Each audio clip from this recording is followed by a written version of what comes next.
Modern Railways. In-depth railway news.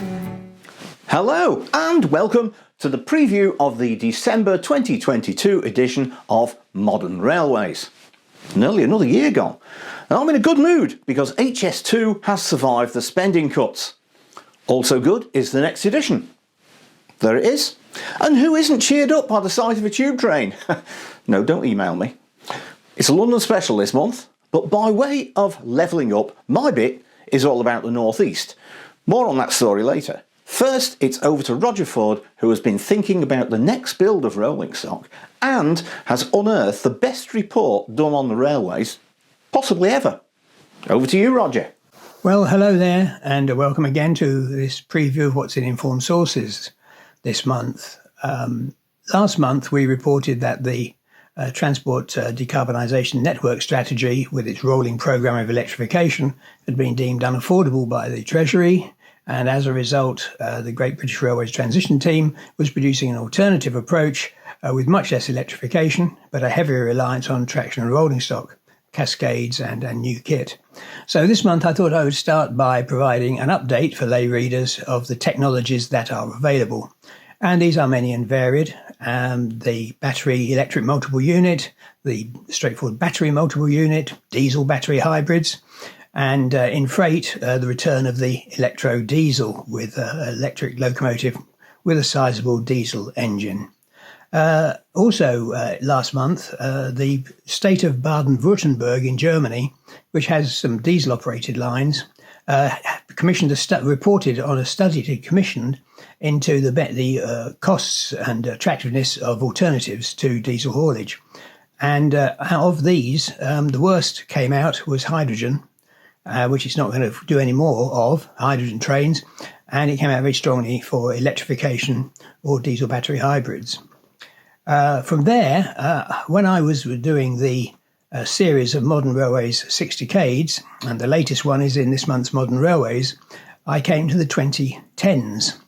And I've forgotten about the McNulty review in 2011, which was aimed at trying to reduce the cost of the railway. And you realise that was what the aim of the Williams review was. And it was a total failure. It's been forgotten, and it had originally planned to reduce savings of between 2.5 and 3 billion a year by 2018. And come 2018, the railway was still costing the same amount. So there are lessons there for the Williams-Shapps plan. And of course, last month I reported that the legislation required to give Great British Railways its powers had not made the parliamentary programme for this year, which means it won't happen until sometime after 2024. So the railway is in limbo.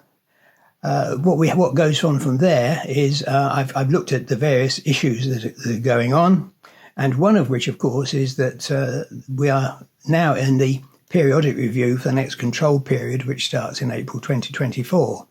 Now, ideally, Great British Railways would have come in at the same time, which would have made life a lot easier in determining how much money the railway gets. But it was announced that the DfT had to ask for an extension to presenting its details of the money it's available for the railway and what it wants the railway to produce. So that's another issue where the railway is in limbo. And finally, I've been publishing in Tin Watch the performance of the new train fleets, and these have been, when they reached a certain level of reliability, have been promoted. So this month I thought I would look and see how those trains which had been promoted have got on. And it's pretty much all good news. Reliability growth continues, and some of them, not quite making the top 10 in my top 10 reliable EMUs, are performing extremely well.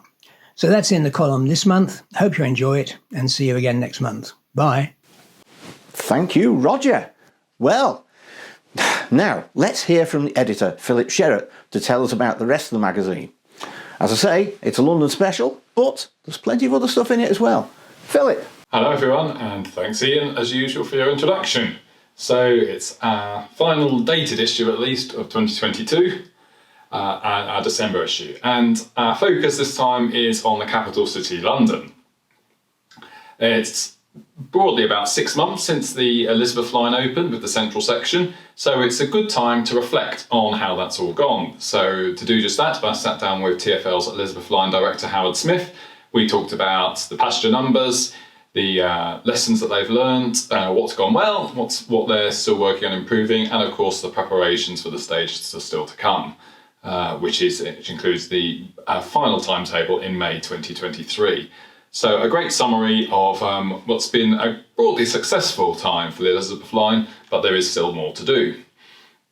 And then alongside that, in our London feature, we have two features about the Underground. Many of us are now very familiar with the new order for Piccadilly line trains, a 2024 stock from Siemens. But there's also quite a lot of infrastructure works needed to go alongside the new fleet. So we've got a bit of a summary of that, and you can also see a first picture of one of the new body shells for the new trains taking shape at Siemens factory in Vienna. And the third feature in our London special is about the Four Lines modernisation programme. This is covering the subsurface, Circle, Hammersmith and City, Metropolitan and District lines. So we've got a progress update on what's been achieved so far and what the challenges that still lie ahead for that programme. And we've talked a lot about the change market for passengers since COVID, and we've got a bit of analysis this month from someone who's worked in the industry, Paul Cooper, who's delved into the figures and really highlights where that £2 billion gap that everyone talks about in between revenue and cost has come from. So that's a really insightful analysis, and we'll look to do some more of that to delve further into that in the coming months. We also report on December timetable changes. It's quite a busy report this time. There's quite a few major changes. We reported last month on South Eastern's new timetable. There's the major changes on the West Coast Main Line in the West Midlands, which we reported on in our October issue. And there is the output of the Manchester Task Force, which has been reconfiguring services around the North West, and particularly around Manchester and the Castlefield corridor, to improve reliability. So all of those are happening as major things in December, but there's also some more minor details that are definitely of interest, which we pick up in our summary. And Roger has the last one in his retrospectives on our 6 decades of modern railways in our anniversary year as that comes to an end, this time focusing on the 2010s, and he concentrates on the beginning of the decade, given that it's the most recent one. And actually his research for this prompted one of his informed sources items, which he'll tell you about in his section of this preview. News-wise, we have everything you'd expect about the latest with Great British Railways and strikes and so on. But I would highlight one thing, which is we're seeing a good number of operators now starting to think about how they replace some of their older fleets, or what the future might be for them. We saw and reported on the tender notices issued by Chiltern looking at battery stock to replace its turbo DMUs. And we have a couple more reports this month. South Eastern's issued a couple of contract notices looking at potentially either new or cascaded stock to replace its networkers. And so we've got a bit of delves a bit beyond the actual notices themselves to set out the background to what they're doing, which hopefully you'll find useful.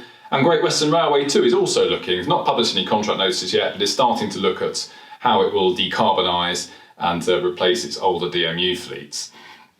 So we've got a bit of a report on that, but we will have more to come as that story develops. So it's plenty going on, and a very busy time.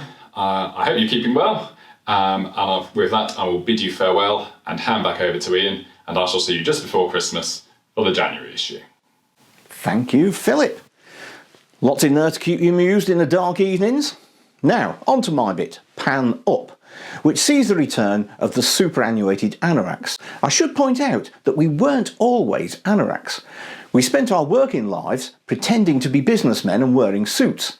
Well, the sun shone for us as we toured Whitley Bay, Berwick-upon-Tweed, Seaham and Saltburn.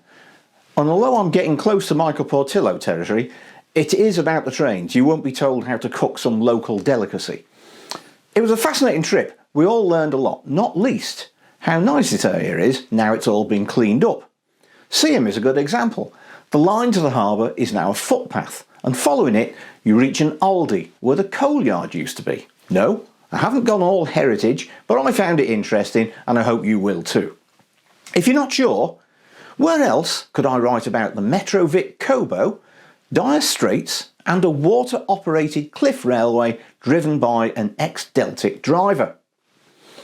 Well, with all the bad news, we are pretty wary of travelling on Northern and Transpennine services, and much time was spent on real-time trains looking at options. But, spoiler alert, we had no delays or cancellations, and the trains we went on were all clean and tidy.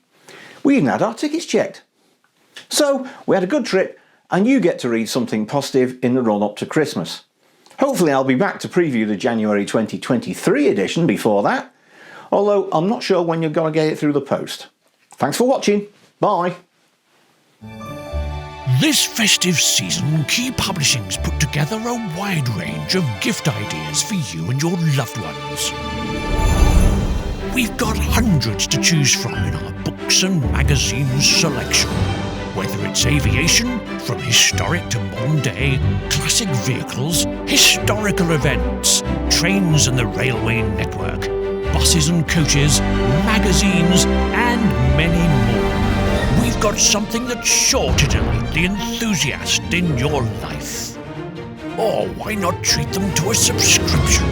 We publish many magazines, including planes, trains, automobiles, and more, to make every month of their year. From us all, we wish you a happy festive season.